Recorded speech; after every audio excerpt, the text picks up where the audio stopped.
set, and in general a set of real numbers. So I want to really dissect that. And some of you who met me before might have heard that speech already, me talking about structure of real numbers. You might have even whatever years ago. I'm still doing that on the first day. So we have kind of the same notation. So set of real numbers.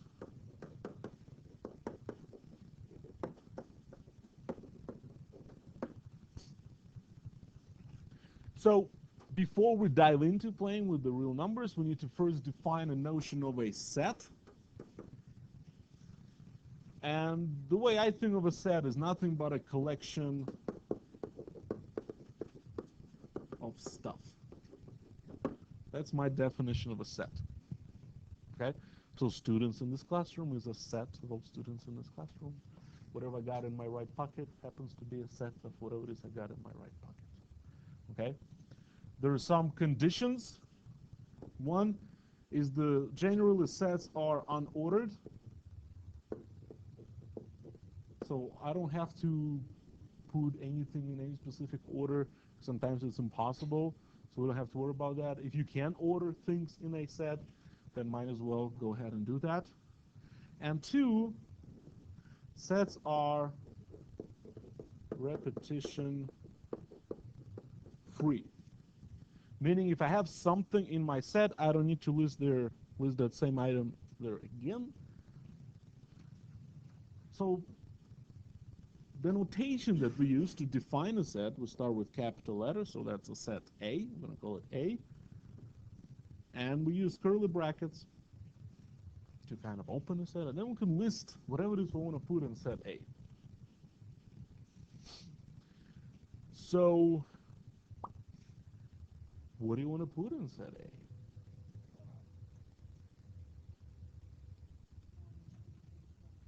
Okay, 1, 2, 3, 4. Good. And you see how I'm listing them when I'm separating with a comma? That's how we list items. Doesn't have to be numerical. We can put whatever we like. Anything else you'd like to put there?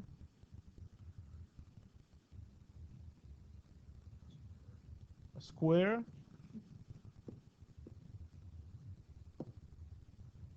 If I actually write a number 3 like that, am I violating repetition-free clause? Yeah, not really, because 3 spelled out and 3 numerical, technically 2 different items. But that's not that important anyway. So that's example of a set. Okay, we got this much. Okay, so this set contains 6 elements. Right, there are 6 items inside that set. I can say that 2 is an element of set A, and it's a long sentence. We don't like writing long sentences in math, so there's a special symbol we use to show that something belongs to a set, and the symbol is something like this. 2 belongs to set A. So this is a symbol that stands for, it's literally a letter C with a kind of a tongue sticking out. It's not an E. Came off as E. So it's something like this. So this stands for element of or belongs to.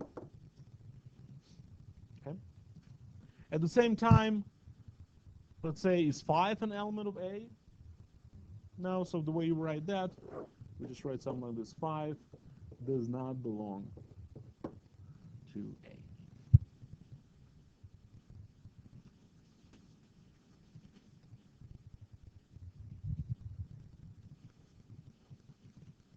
Is that okay? So far, so good? Okay. There are 2 major operations that we do on sets. One is called union, the other is called intersection. You might have seen those before. I'm going to define them here again, and we'll do just a few little examples. So operations on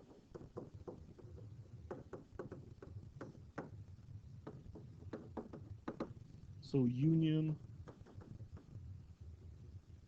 and intersection. Let's spell it with an S or a C. right? Two C's. Yeah. See, it's the third time I'm writing it today, and I'm still.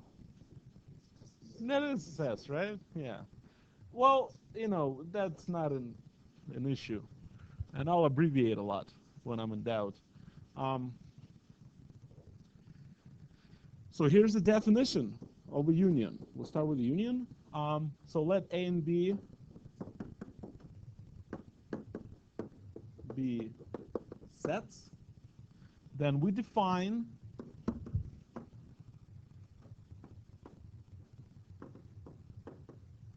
the union of A and B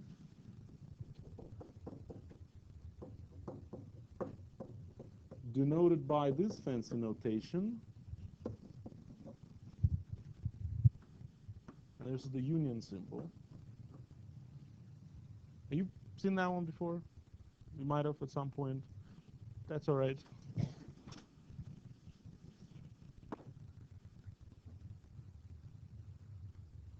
So we define the union of an A and B as a set of all elements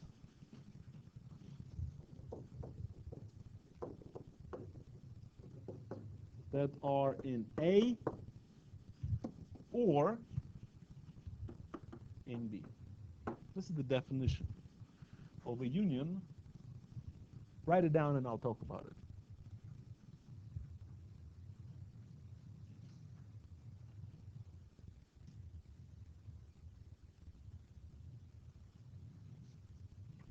The key word in this entire definition is this little or in the end.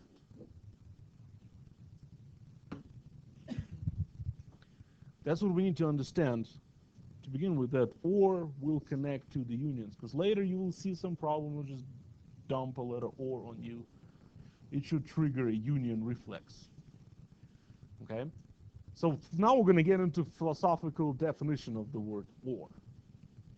And in this case, it's one of those inclusive or. It's either here or there. It doesn't have to be in both, or A or B, at least in one of the two. So I'm just going to start you off with an example.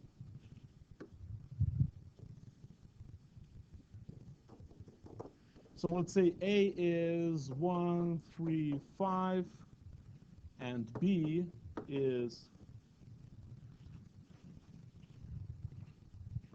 1, 2, 3, and 4. Okay?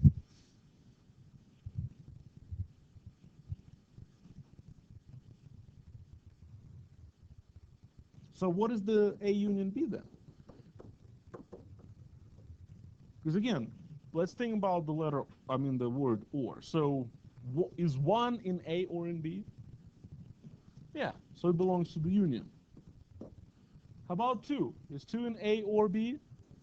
Yes, it's in B, right? It has to be in at least one of them, right? So that's that or meaning, right?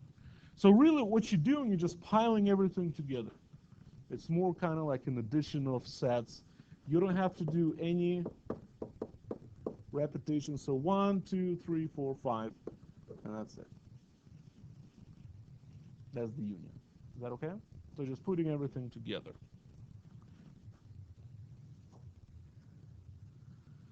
Now the intersection is really the same thing, only except for or, we're going to say and. So something that's an A and in B, so that means at the same time something that belongs to the both sets. So intersection is what two sets share. So I'm going to do something like this. I'm just going to copy that and change the two words. You'll have to write a whole new definition. Or you can choose to print the notes later. Right? You know about I told you about the notes. I'm going to save the notes, right? Yeah. So what do I need to change? I need to change word union to word intersection. And I need to change the symbol. So the symbol for the intersection, it's an upside down union symbol, like that. And I need to change the final word or into words and.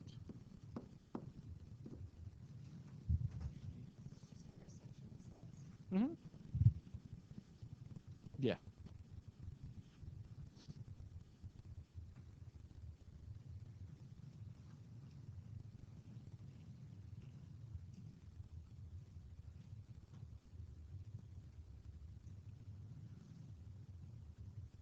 So again, the big difference is and. So that's another thing we need to learn to connect word and to intersections. Word or is more important because with intersections there are little alternatives that you might see later, but with unions, this whole or thing, that's basically union equivalent. Okay. If I go back to these two sets here, can we do the intersection? A intersection B?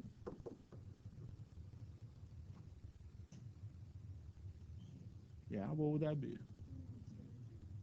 1 and 3, right? So these are the only numbers that are in both sets. So intersection is where they overlap, what they share.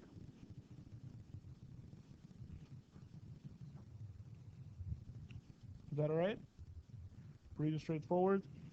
Let me do another pair of sets. So let's try A is 1, 3, 5.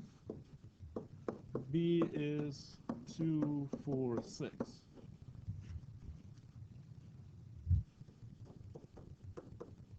What is the union here? Yeah, 1, 2, 3, 4, 5, 6, right? Everything together like that. Yeah? What about the intersection?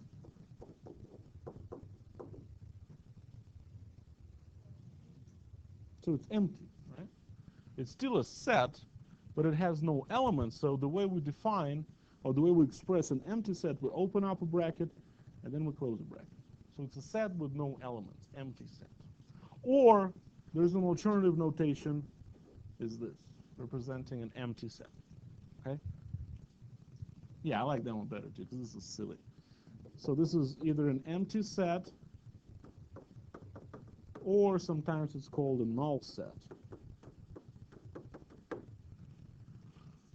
Null, yeah. Set with no elements. All right? What?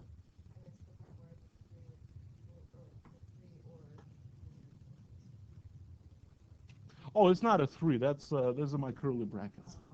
This is my poor attempt at curly brackets. So it's either this or the zero cancel notation for an empty set.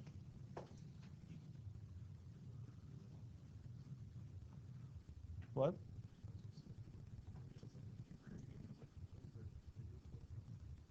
Yeah, I get sloppy with my curly brackets. Okay. Um. All right. So now let's talk about real numbers. What are those things?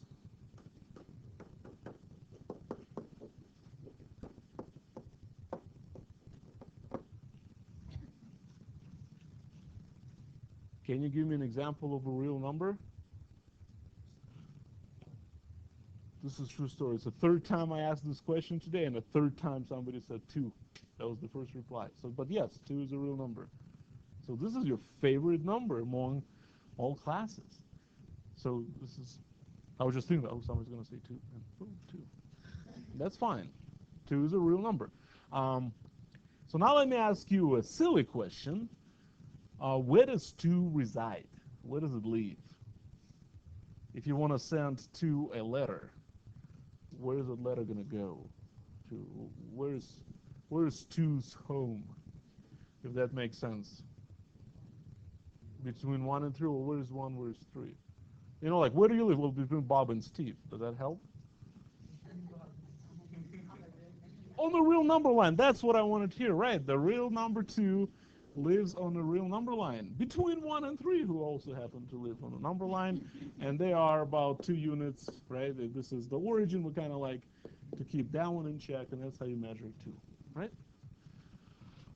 So yeah, this is what we call a real number line.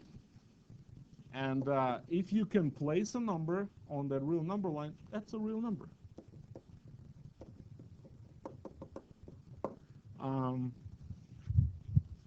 Because not every number is real, right? Some of you have met numbers that are not real, have you? Ah, yeah, that's not a real number, imaginary. And we're actually going to study imaginary numbers in this class. There are also surreal numbers out there. There are hyper-real numbers.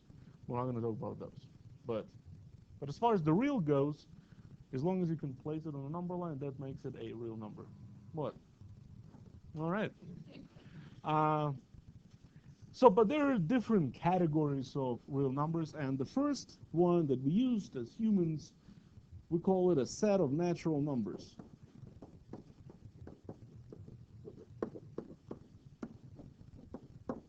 These are the numbers we use to count, the counting numbers.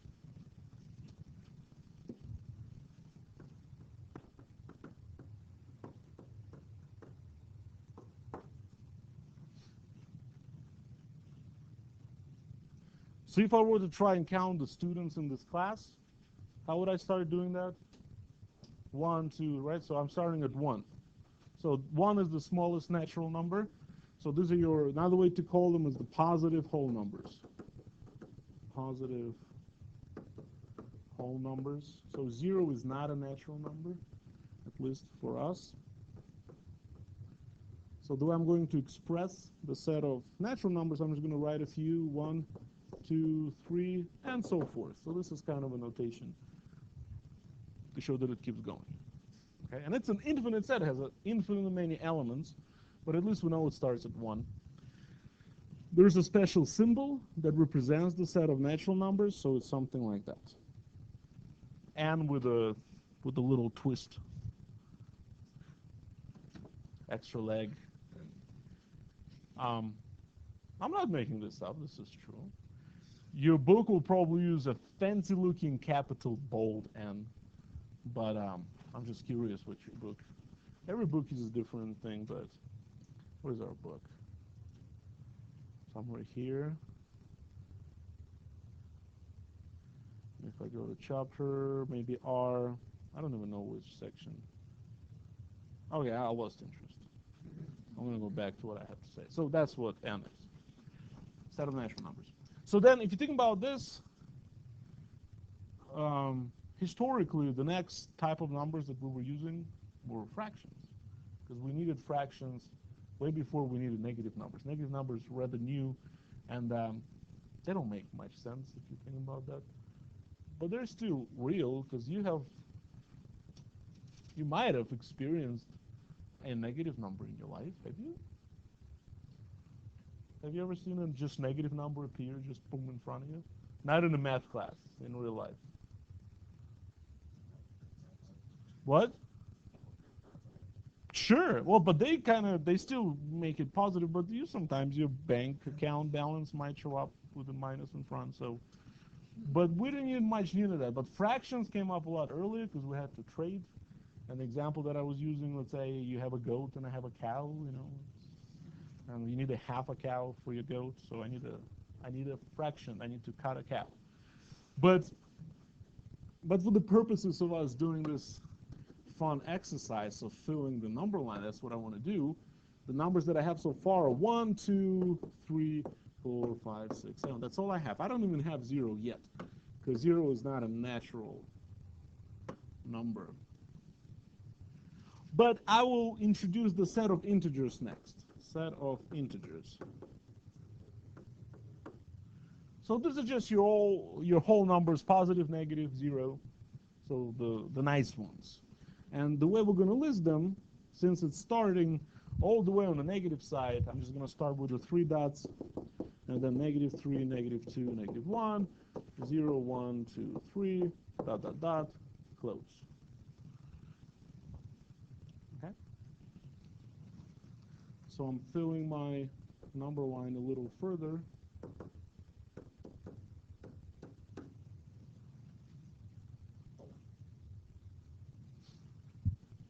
And we have a special symbol to represent the set of integers, and it's a capital Z with a little twist. Windows fun. It's little symbols. Yeah. So I'm going to write something. You're going to tell me whether it's a true statement. Is that a true statement? Yes, the zero, because zero belongs to a set of integers. So yes, true statement. How about, is that a true statement? Yeah, so -3 does not belong to a set of natural numbers. Yeah, -3 is not a natural number. How about, is that a true statement? No, because -3 is an integer, so it belongs to a set of integers. Is that okay? Little trick-or-treat there. Let's erase all that.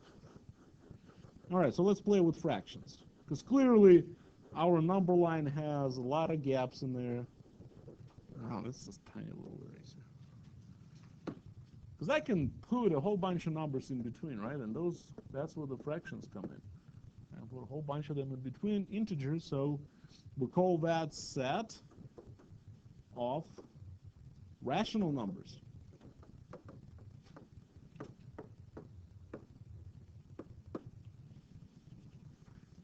And the official definition for a set of natural numbers would be numbers that can be expressed as a ratio of two integers. If you can, so your regular fraction. Integer in the top, integer in the bottom. So can be expressed as a ratio of two integers.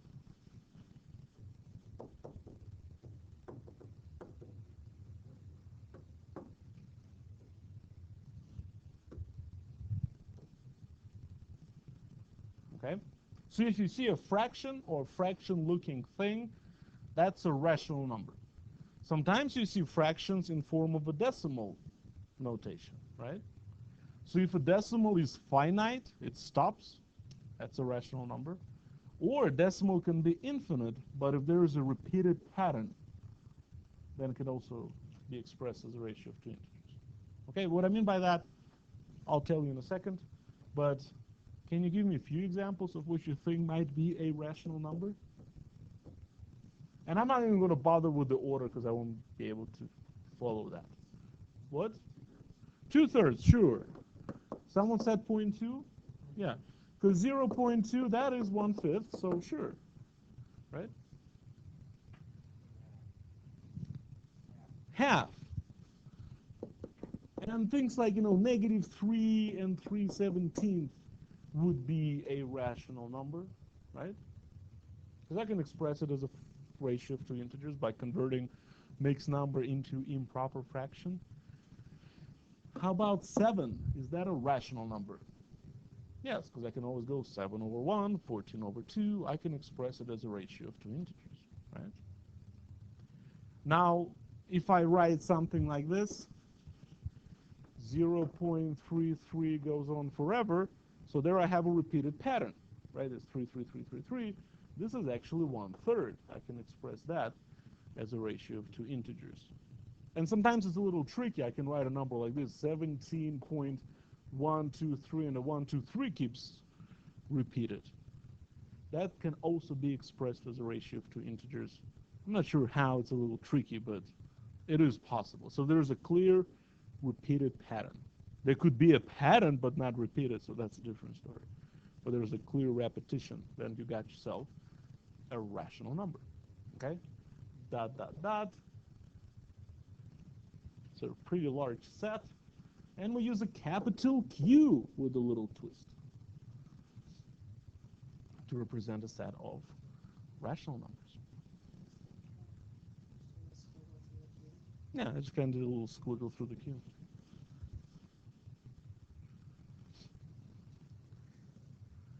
Okay. How you doing so far? Good? So let's talk about number 3. Is this a natural number? Is this an integer? Is this a rational number? Yes, it belongs to all three sets, right? But if I make it -3, is that a rational? Yeah? Integer? Natural?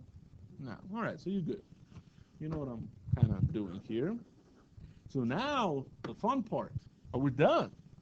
Are there any other real numbers that we haven't listed yet? Because again, if you think about this, every natural number is an integer, right? And at the same time, every integer is rational. So the question is, are there numbers that are not rational, that cannot be expressed as a ratio of two integers? Irrational, very good. Those are a little funky. Do you know an example of an irrational number? What? Pi, very good. Yes. I is not even real, right? It doesn't live on the number line, it lives somewhere else. But pi, very good. Do you celebrate Pi Day? Who celebrates Pi Day? When is Pi Day? March 14th, that's right. Because of the whole, yeah. And it is also Einstein's birthday, so that's another. Einstein was born on Pi Day, so that's kind of fun. I'm going to give you a lot of little Jeopardy trivia. So, all right, so let's talk about that set of irrational numbers.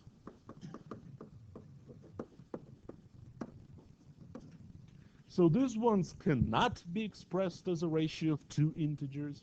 The decimal expansion goes on forever with no patterns, no repetitions.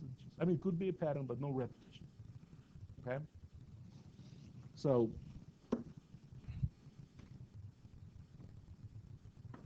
cannot be expressed as a ratio of two integers.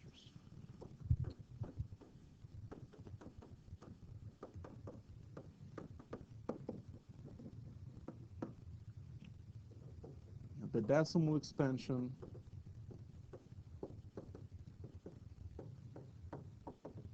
is infinite with no repeated patterns.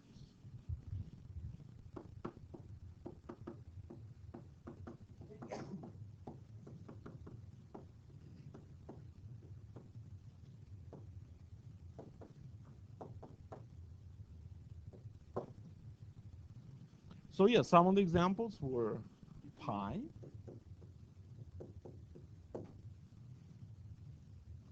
Do you know any more examples? E, good. We don't know E yet, but yes, there is E. There is number E. We will learn number E in chapter 5. That's irrational. But don't worry about it yet. What? Oh, okay. Well, not yet. You will eventually. Any other ones? Square root of 3, square root of 2, any square root that's not perfect will work. I can do any combination of these numbers. I can go, well, how about pi plus 1 over 2? That's still irrational. So I can get very much creative with that. So there are lots of these. Actually, this is weird. There are infinitely many rational numbers. There are infinitely many irrational numbers. But there are more irrational numbers than rational numbers. But don't worry about that. Okay. We can measure how infinite those things are. But there are more of these than those.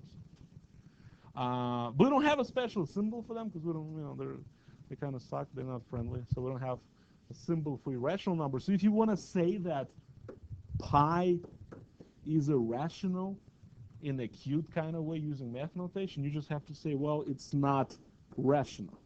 And then that's enough. That means it's irrational. Okay? It does not belong to the set of rationals. And that's the Q. Came off weird.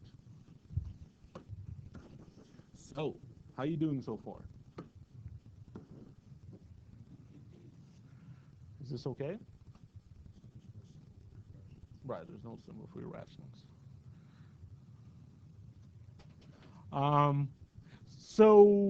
So irrational numbers are come in and finally fill in the whole thing. Now I have a continuous real number line.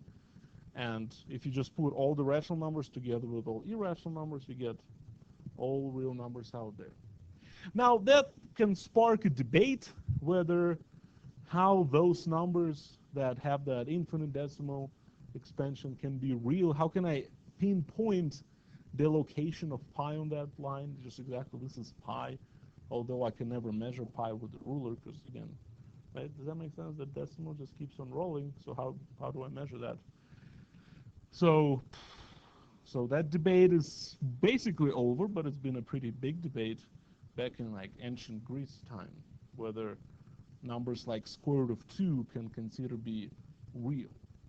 And the story is basically, if you think about it from your history class or whatever, ancient Greece, that society gave us what? Olympics, what? Sure. Uh, and you know those other fellas, yeah. But what you know the Spartans, ugly babies. Remember that part? And the Olympics. So everything is perfect. We believe in perfection of the world. So rationals, fractions is as bad as it gets. We don't get any of them nasties. And there was this society they called themselves Pythagoreans. And they were, you know, preaching this notion of everything's perfect and those don't exist. They're not real. But then within that society, somebody went, hey, hang on a minute. I can actually build you a square root of 2. I can cut a piece of lumber that's square root of 2 feet long and give it to you. Therefore, you hold it in your hands and it's real, right? And the way you do that, you have to take one stick that's 1 foot long, and you have to take another stick that's 1 foot long, and you make a 90-degree angle in between. Because that's pretty easy to do, right? You can have enough tools to do that. And then you take another long stick and you kind of drop it on this end and you make your cut right there. So whatever this thing is, we can figure out the length of this side. Let's call it C for now. Because I'm about to use one of your favorite theorems from mathematics, which is what? Pythagorean theorem, right? The Pythagoreans actually had to use their own theorem to disprove their system. But if you recall the P theorem, that's what we're going to call it, that if you have a triangle that's a right triangle, ABC, then what? A squared plus B squared equals C squared, right? So if I apply that theorem to this triangle, then 1 squared plus 1 squared equals C squared, right? And 1 squared is 1, 1 plus 1 is 2, so 2 equals C squared, so therefore C has to be square root of 2, right? So I can construct a stick that's square root of 2 long, and I can put one end at the 0, and whatever the other end drops, that's what the square root of 2 is, right? Oh yeah, so they tried to keep it a secret, but then somebody still was telling people, so they killed that guy. Yeah, there still exists, the Pythagoreans. It's an active society you can join and see what's going on. So that's fun. How's that? So the structure of real numbers. But if you put it all together, so putting everything together, putting rationals with irrationals gives us a set of real numbers. And the special symbol for the set of real numbers, it's a fancy looking R like that.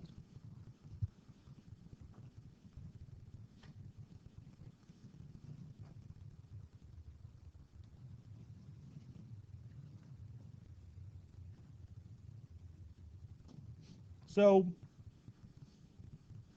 it's some of those fancy letters. They make sense at times, sometimes they don't, but using big R for real numbers, that's okay, right? That makes us feel comfortable. R for reals. And for naturals also makes us happy, right? That's kind of nice. Now then things kind of start falling apart. You see, rational numbers, well, R is taken by the real numbers, so they came up with Q for quotients. That was the logic there. And then with integers, you know, I seems to be a good candidate, but then some of you aware that I might be taken by some other, right?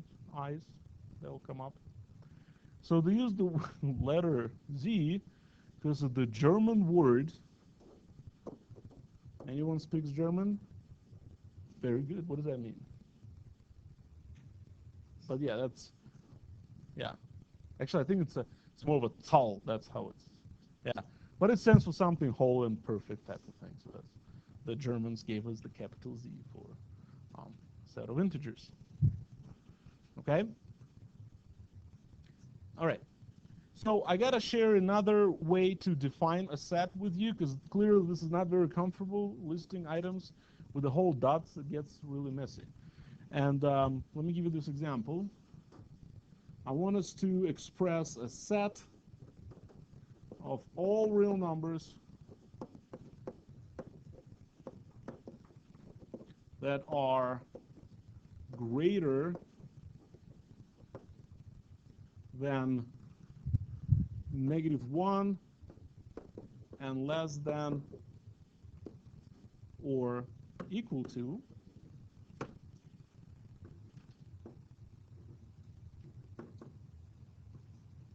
3.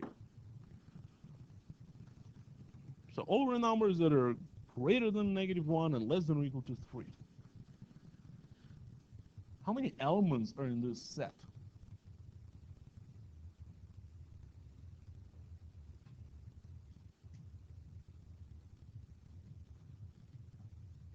Infinite amount, because it's all real numbers between -1 and +3, right? I didn't say integers or anything like that. I mean, if I tell you how many elements between 1 and 1.1, that's still infinite. There are infinitely many. We call this property, it's a dense property, that between any two real numbers, there's also another one. No matter how close they are, you can always find another one in between. Actually, you can find infinitely many of those in between. So that's the dense property of real numbers. But I cannot list them all, clearly, right? I cannot list all those elements. So there's what we call a set builder notation. Sometimes it's just referred as a set notation because the more traditional set notation just fails, so here's an alternative set notation. And the way we use that notation, we'll start with our bracket, and then we introduce a dummy variable, just any letter that we like. We seemingly like x the most, so we'll put x here. So we have a set that's full of x's, and then I'm going to put a certain condition on that x. I'm going to separate whatever it is I'm going to tell you about that x with a vertical bar. And I'm going to say, well, what is that x? It has to be greater than -1 and less than or equal to 3, right? So that's how I'm going to express that. So here we go. So here's a set that all numbers that are between -1 and 3, including 3. We read this vertical bar as such that. So full of x's such that x is between -1 and +3, including 3. Is that okay? Sometimes, if I want to be more specific, what if I wanted to create a set of all rational numbers that are between -1 and 3? I'll actually write something like that. X belongs to the set of rational numbers such that. So this is really fancy now. I'm saying that x has to be a rational number to begin with and satisfy that inequality. But you don't see that a lot. We'll just usually be dealing with just pure real numbers in that case. So this is really an interval on a number line. It's a continuous chunk of a number line. So I can graph it. You can graph this set. So I'm going to look at the number line, and I'm going to take everything between -1 and +3. But how do I show that -1 is not a part of this set, but +3 is a part of that set? Yeah, open, close circles, that's totally fine. That's how you show that. Your book is using a more modern notation. I'm not sure why they did that switch, but they'll use a parenthesis and a bracket on a graph, which is, again, it's okay. So on your homework, all your choices will be in this format. So remember, parenthesis means do not include that number. Bracket means include that number. When you take a test, I don't care which notation you use. You know, the handwritten one. Now the interval notation for this thing would be just, numbers from -1 to 3, bracket at 3, parenthesis at -1, because again, not including one, including the other one.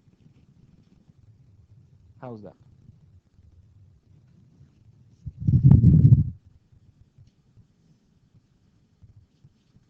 Hmm? This is good? Okay. So that's a little,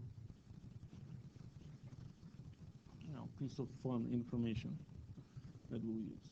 So we'll start at section 1.1, see where that's going to take us.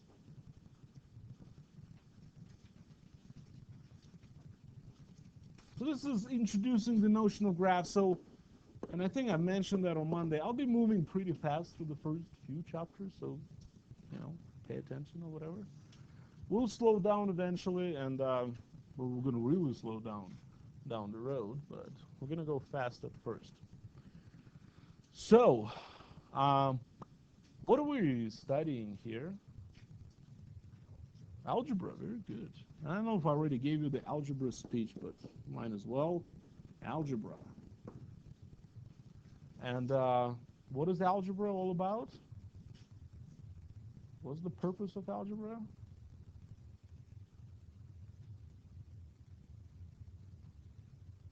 This is a whole branch of mathematics. There are different types of algebras, but they all have this general theme that runs through all of them.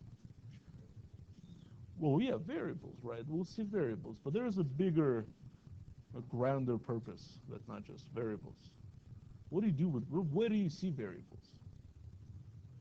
Equations. So the whole purpose of algebra is to solve equations. An occasional inequality here and there, but generally equations. So solve equations. Equations solved.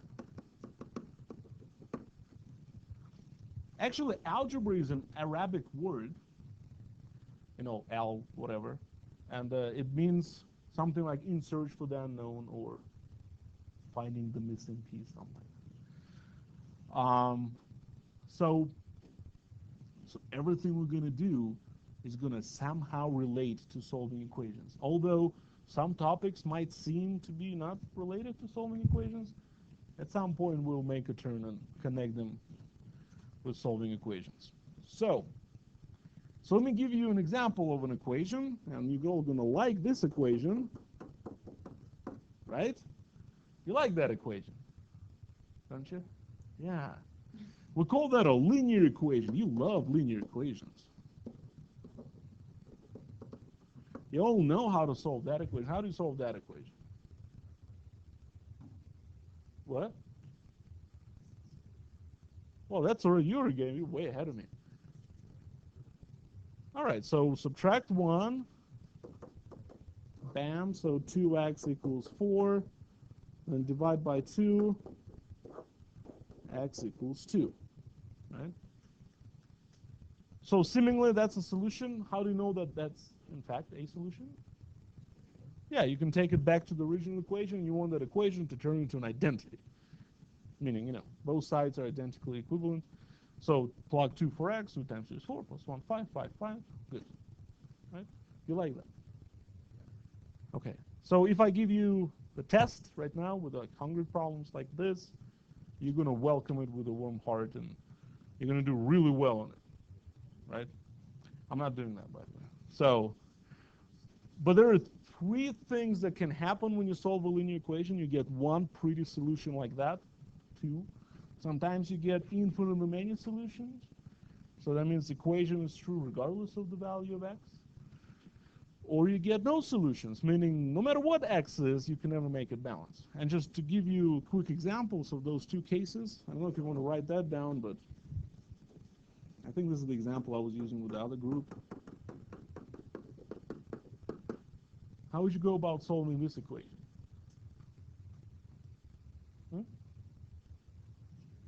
Yeah, distribute 2, so run 2 through this thing, so it becomes 6x plus 2 equals 2 plus 6x, right? So that already looks pretty much identical, right? Even if you don't notice that and you start moving x's around, you subtract 6x from both sides, 2 equals 2. No, right? That's a true statement regardless of the value of x. So the solution here would be, well, all real numbers. No matter what x is, this will make this equation balanced, right?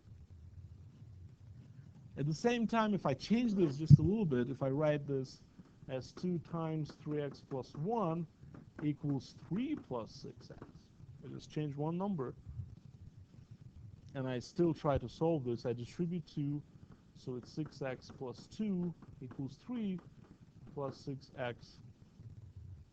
You see what's about to happen? You subtract 6x from both sides, 2 equals 3. Can that work? No. So solution here would be that empty set. There's no solution. Right? Okay. So we'll like that. What you don't like, oh yeah, so the good news is that the whole purpose of algebra is to make every equation look like this.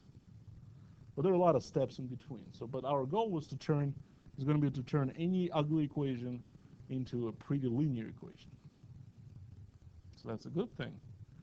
The last step will always be easy in solving these types of problems.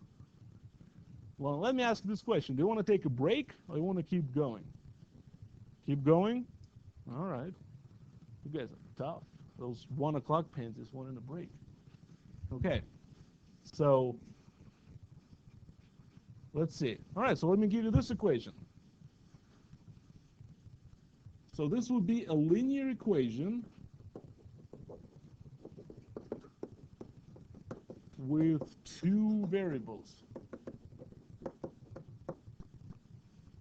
So an example that we're playing with another class is 2x, probably a little different, minus 3y equals 12. So I have 2 variables, x and y. Well, how many solutions does this equation have? Because again, I'm looking for now for a pair of x and y that if I plug it in, this equation works. How many of those pairs can I find? 2? Well, let's try. You can do this by guessing, really. Oh, you see it's starting to write kind of off balance. You guys, your temperature is rising. Give me an example of x and y that might make this equation balanced.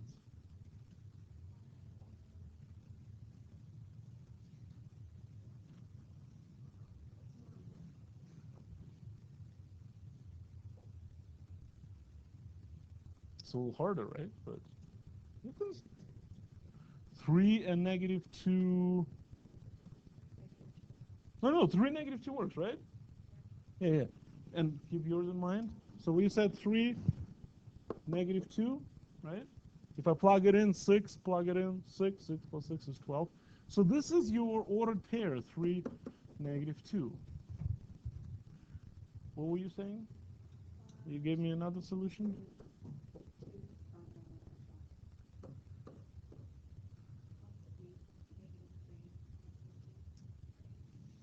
Well, actually, then you get negative 12. Right? Yeah, because I'll get minus and a minus. But I can always get, I can do something like this, right? Just make one of them go away and make it a regular. Or I can do, right, if I make y equals 0, then x equals 6. So I'm already at 3 ordered pairs that make this equation balanced. So how many more of this can I find? What? Yeah, and a lot more than a few. I can just keep going. So I'll get infinitely many solutions. Is there a convenient way to list them all? Can I list them all? If there are infinite many of them. And I can get all fraction in there too.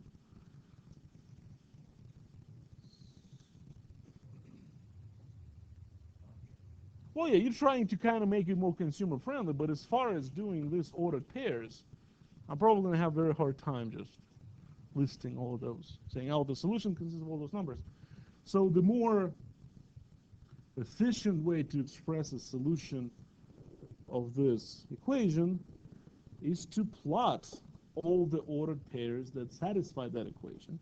And it happened to be a rather easy task, since these ordered pairs fall on the same line, 1, 2, 3, 4, 5, 6. So the line that connects these 2 points contain every solution that solves this equation. That's what a graph is.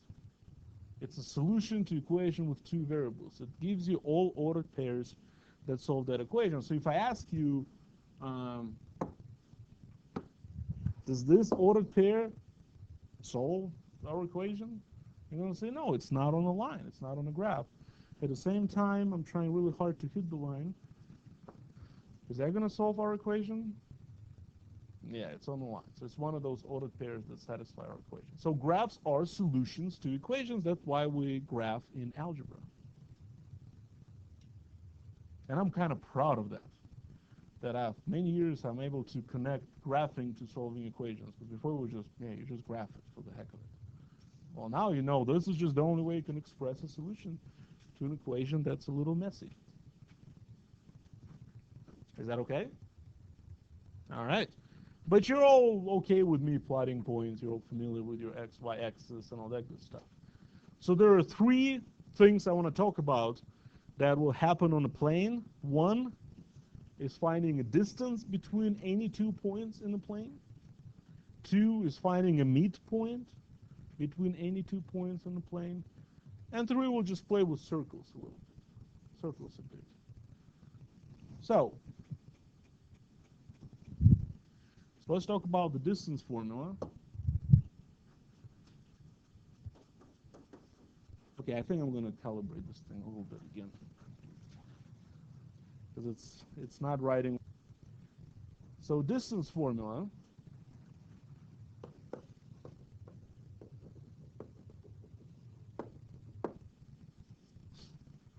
so their idea is to have 2 fixed points in the plane.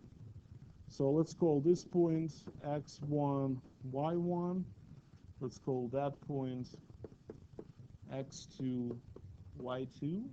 And we use those subscripts just to differentiate between points. So if you see the subscript, that actually means this point is fixed. It's not an arbitrary x, y variable point. Those are just 2 fixed points. And we're trying to find the distance, so we're trying to find the length of this line segment right here. And to do that, we're going to make it look like a triangle. I'm actually going to connect them like that. So I'm just going to drop a whole bunch of lines. Here, here, there. So this point is x1, that point is x2, this is y1, y2. And then I can apply the Pythagorean theorem, because I'm looking for the length of the hypotenuse in this case. Right? I can apply the Pythagorean theorem. In order for me to do that, I need to know the length of each side. And since I know the coordinates, it's pretty easy to do. The length of this side is x2 minus x1. And the length of that side is y2 minus y1. Right? So then I can use the Pythagorean theorem. So using the P theorem,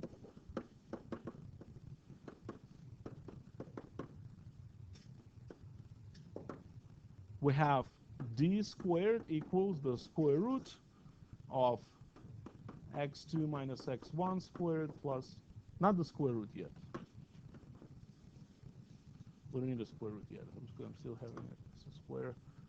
And then y2 minus y1 squared. Right, that's just the Pythagorean theorem. A squared plus b squared equals c squared. But now in order to solve for d by itself, that's where the square root comes in.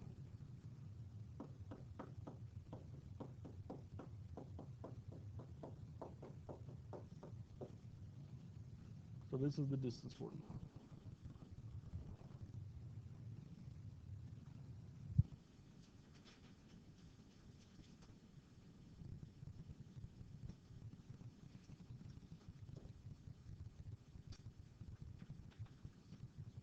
Okay? So let's do an example. We'll just see the one I used with another group. So I'm going to take 2 points and I want to find the distance between them. So find the distance between -1, 3 and 4, 1.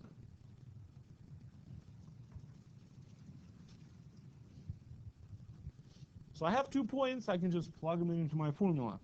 So the distance is the square root, so I need to subtract the x value, so let's say 4 minus -1 squared plus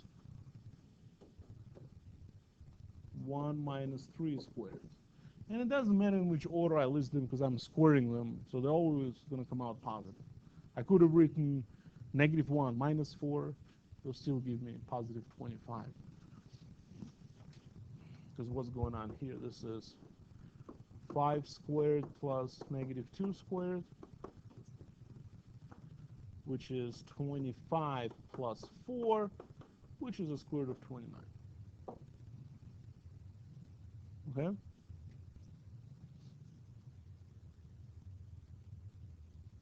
By the way, I just technically constructed a square root of 29 by actually drawing the picture. Here's another irrational number that we just drew on the board, technically, right? And there's not much you can do with the square root of 29, so that's your answer, square root of 29. Sometimes, hypothetically speaking, let's say you do the work and your answer comes out to like square root of 32. There's something you can do to that, right? You can simplify this a little bit. How do you simplify those types of numbers?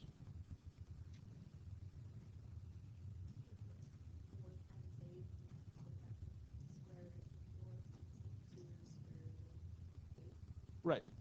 But then you can do more than that. But you have the right idea. You want to express 32 as a product of a perfect square and whatever.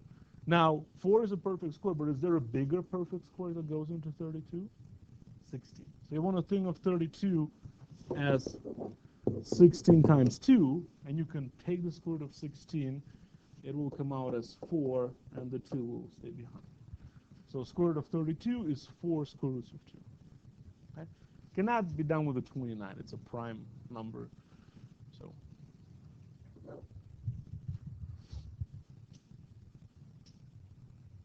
good?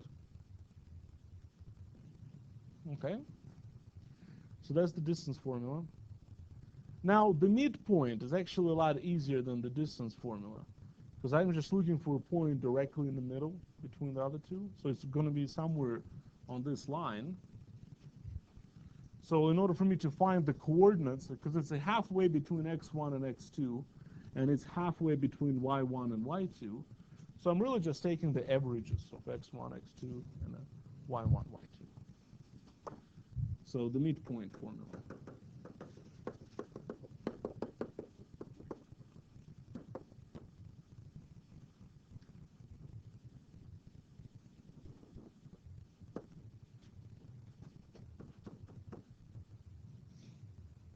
Why is it shaking?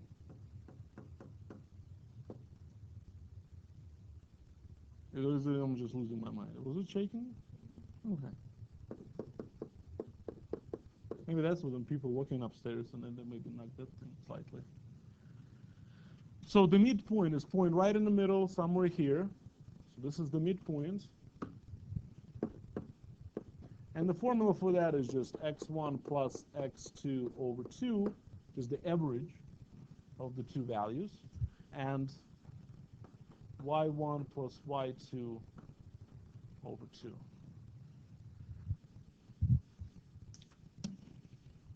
So literally the average. What? No, the first one is excess because that's because that's still an ordered pair, so it's x first. Ooh. Yeah, that's out of whack again.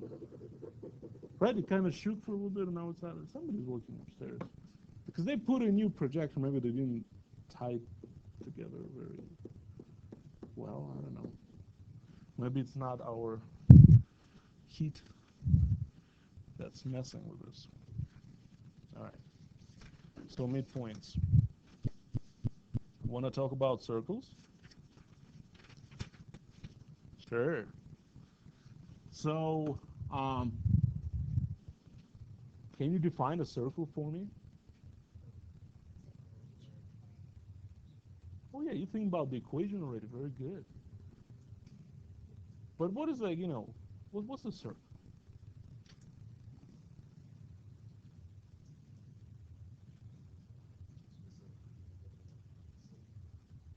Well, what do you mean around? What does that mean? Perfectly. I'm perfectly round. Is I a circle? I don't know. Well, a square. I can go around a square, right? All right, so there's something going on with the distance, right? So you have some kind of a fixed point at HK you're talking about, the center of the circle, and all the points that are equidistant from that center, they'll form a circle, and that distance is the radius of the circle, right? So this is the official mathematical definition of a circle. All points that are equidistant from a fixed point, it's called a center, form a circle, okay? So the way we're going to do that, so we need a fixed point. So the way we fix a point, we throw some subscripts, x1, y1. Okay. Well then, if I travel r units away, I get some arbitrary point xy that's on that circle, right?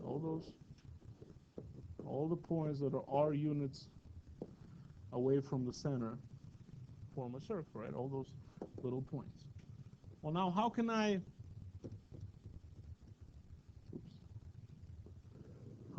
come up with an equation? So let's just, for the sake of making it easier on us, let's call that center H and K. That's how you booklex it. HK circle. That's just arbitrary XY.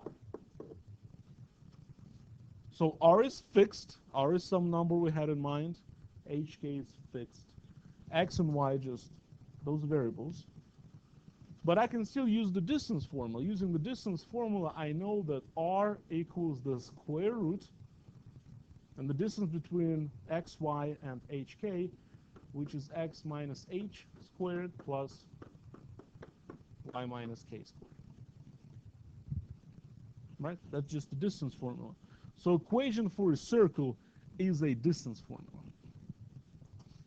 Now, we don't like the square root, so you can go ahead and square both sides. So that will give you r squared equals x minus h squared plus y minus k squared.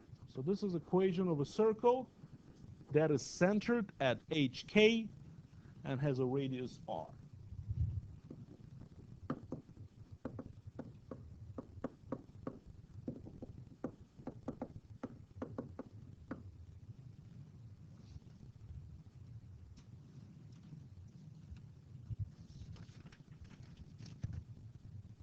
How's that?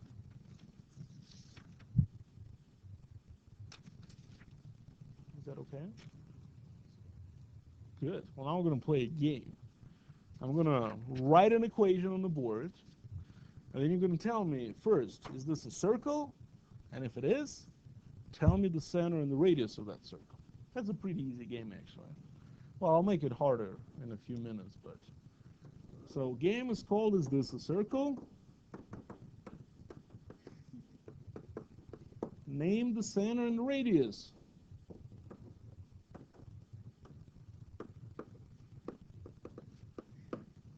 So first example would be x minus 2 squared plus y minus 1 squared equals 4.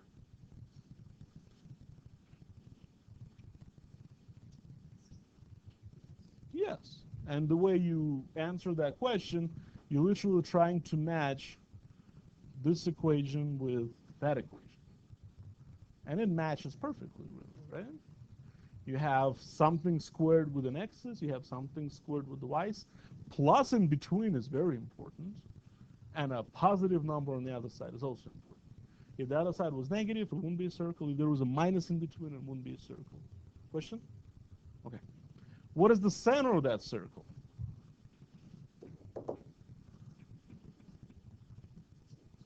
Two and one, because the negatives are already in there, right? Because in order for me to identify the center, I have to ask myself, well, what is subtracted from x? 2 is subtracted from x, right? Because the minus is already part of the equation. And what is subtracted from y? 1. So the center is positive 2, positive 1. How about the radius? 2. Good.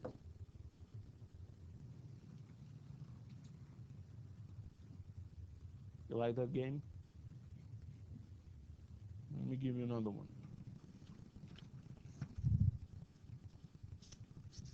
Any questions? So you're literally matching it with the equation. How about this example? So again, this is the same game. Is this a circle?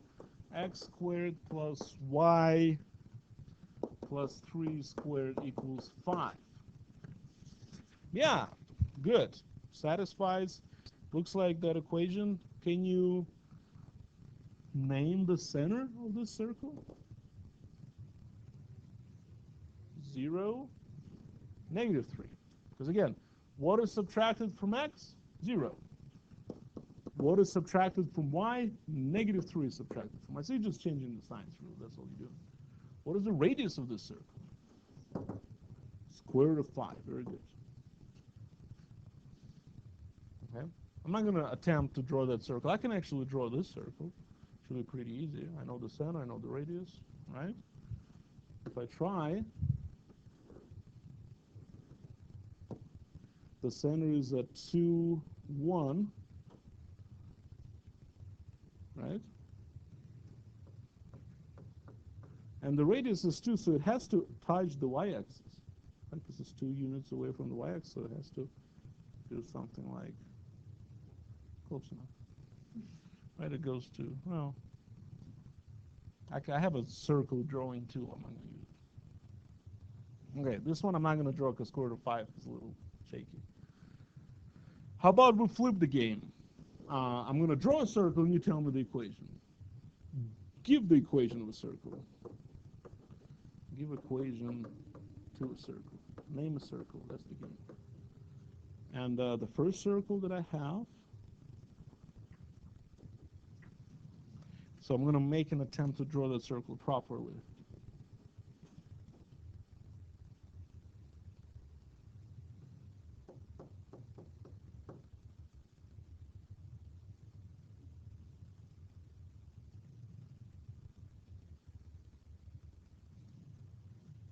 You have all the important parts.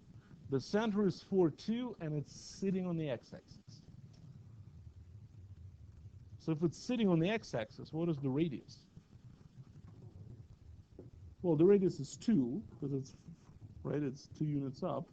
So what is the equation?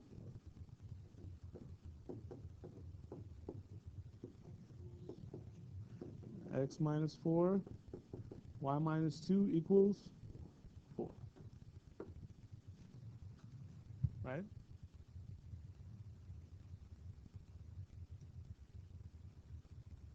Well, here's another circle.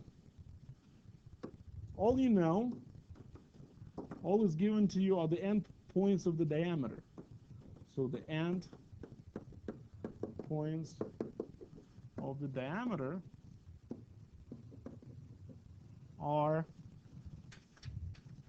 -2, 5 and 4, -1. So we know the 2 points of the diameter of the circle. How do we go about finding the equation of that circle? Very good. Because if it's a diameter, the midpoint is right there in the middle of the diameter, right? So the center is the midpoint. So I can do that average the x's and average the y's in any order that you like. That doesn't matter. As long as x comes first. So it looks like +1 and +2, right? So that would be the center of the circle. So far, this is what we have. X minus 1 squared plus y minus 2 squared equals r squared. We still need to find the r, right? How to go about that?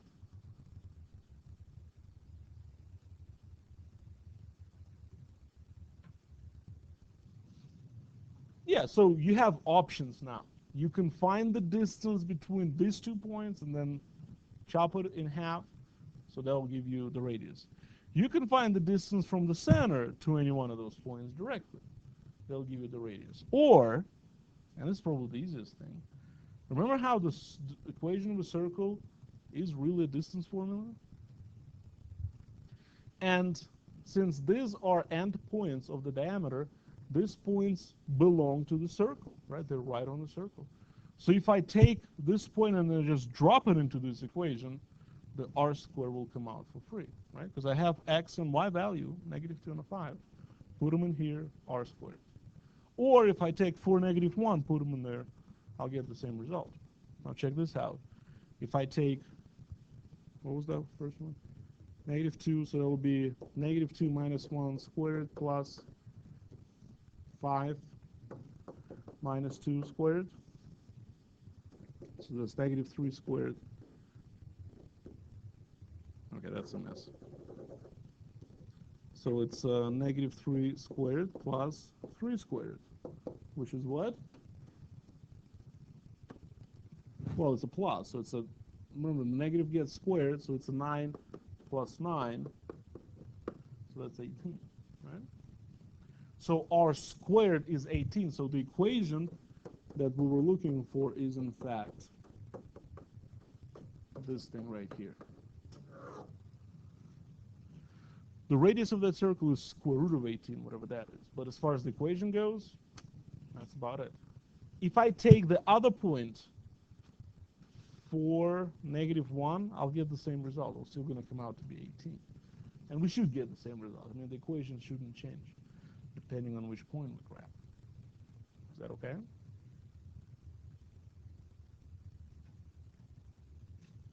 Any questions on this one?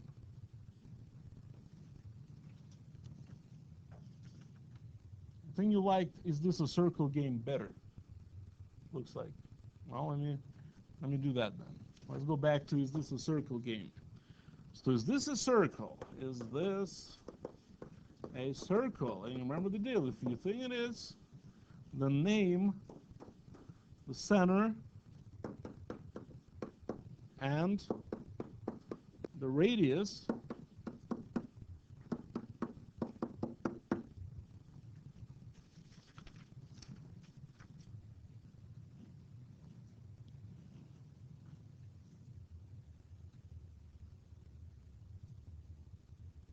what do you think? Just logically. Since I have this smirk on my face and I was like, so yeah, right? It should be a circle. Otherwise, what's the point? But, well, the idea is you still see your x's squared, your y squared. There's some pluses in there. Maybe it reminds us of a circle, but it's not quite, right? It doesn't fit our equation. Because if we can make this thing resemble our general form, then we're sure. Uh-huh. Oh, he talked to me. Let me go on luck. I'm going to go on luck. How do you make something like this look something like that?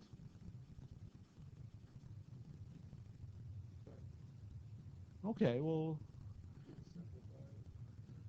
I mean, there's not much I can simplify, but I have to, when you say factor, I have to factor in such a magical way that my factors are the same, so I can do the square. I cannot just factor. It has to be kind of a perfect square way to factor.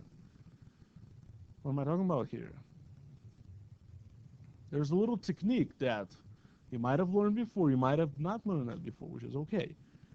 And this technique of taking a mess like this and packing them inside the squares will come up again in this course at least 2 more times, and maybe 3 if we're lucky.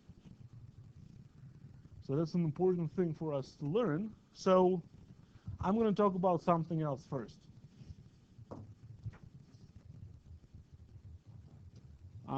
Recall this little formula. If I ask you to take a sum of 2 things and to square them, do you know right away what that equals to? How to just square a sum fast? What? 2ab in there, right? Tell me.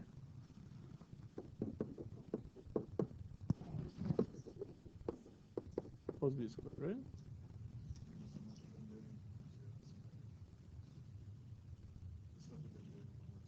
Did that come up? Yeah.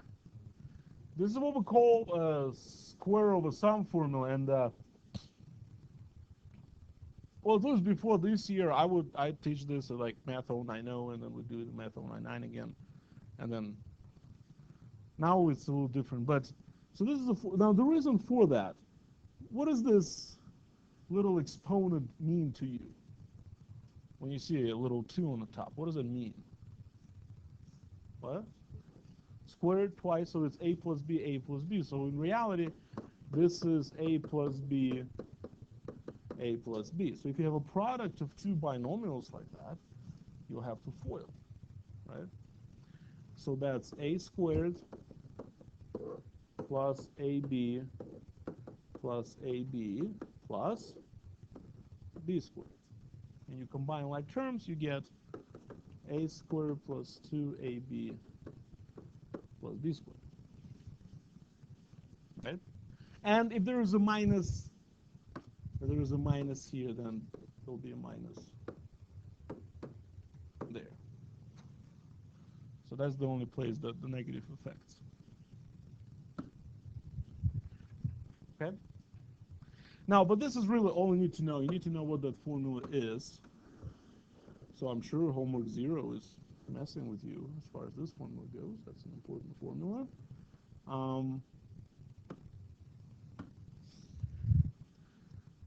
Now, someone else said that little 2 means squared. Squared. Well, why do we say squared?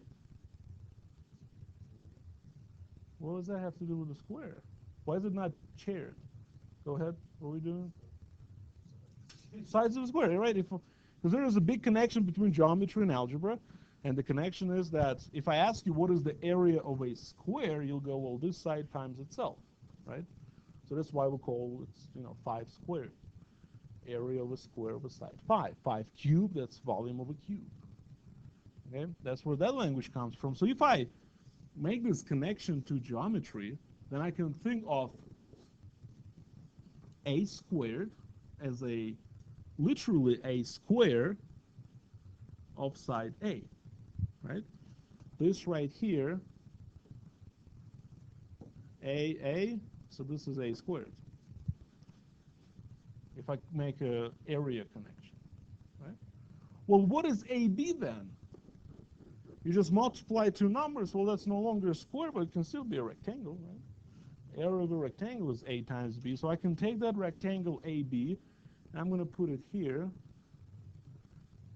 This is little b, this is little a.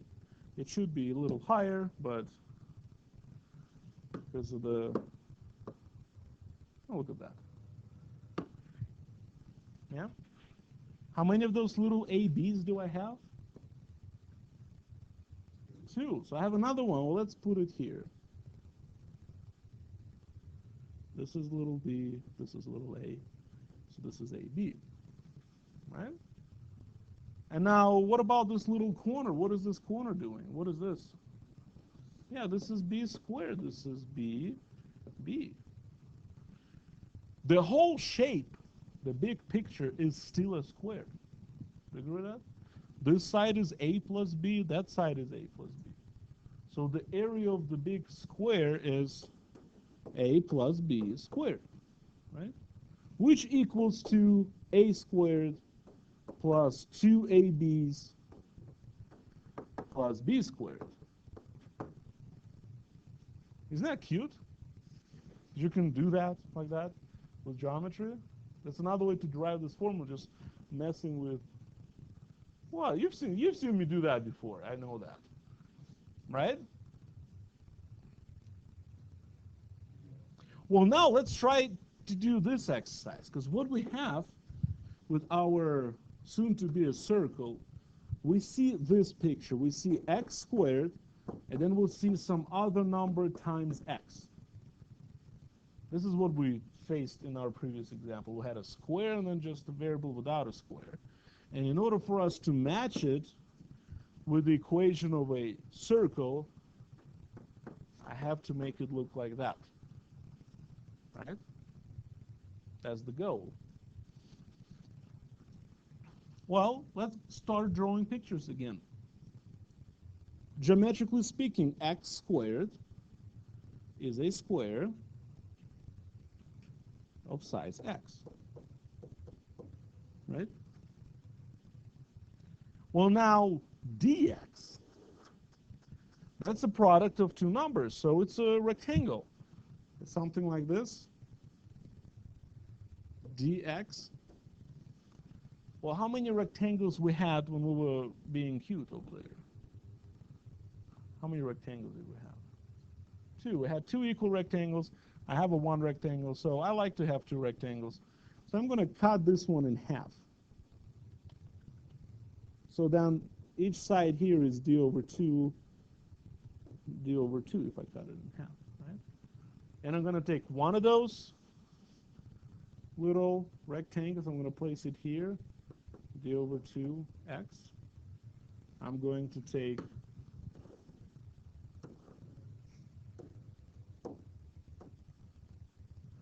take another rectangle like that and place it here, d over 2x, so it's d over 2x, d over 2x, right? But remember what I want to have on the other side. I want the other side to be a perfect square. Does this picture represent a perfect square? What is missing? Well, not d squared, but d over 2 squared, right? This little chunk is d over 2 squared, right? That's the missing piece. So if I just somehow magically add d over 2 squared, then this whole thing becomes x plus d over 2 quantity squared, right?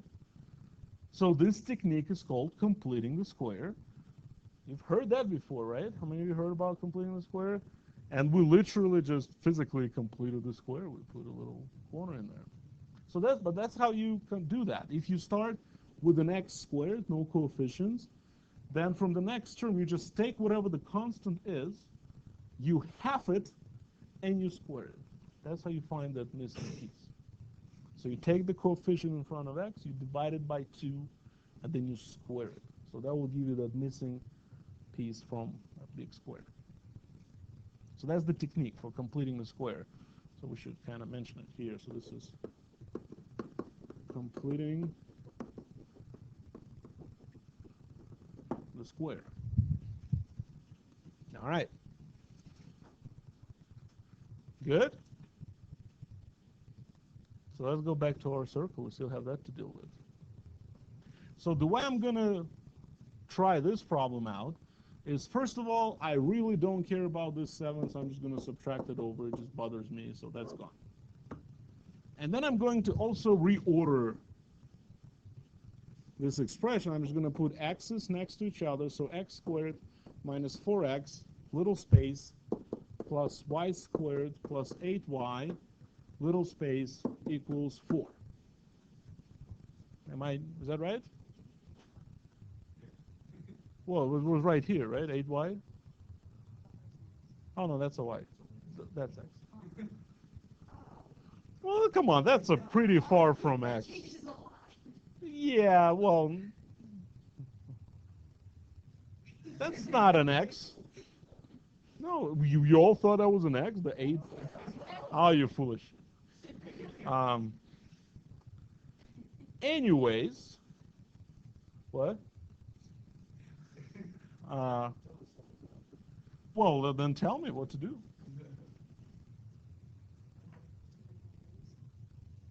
What am I supposed to do now?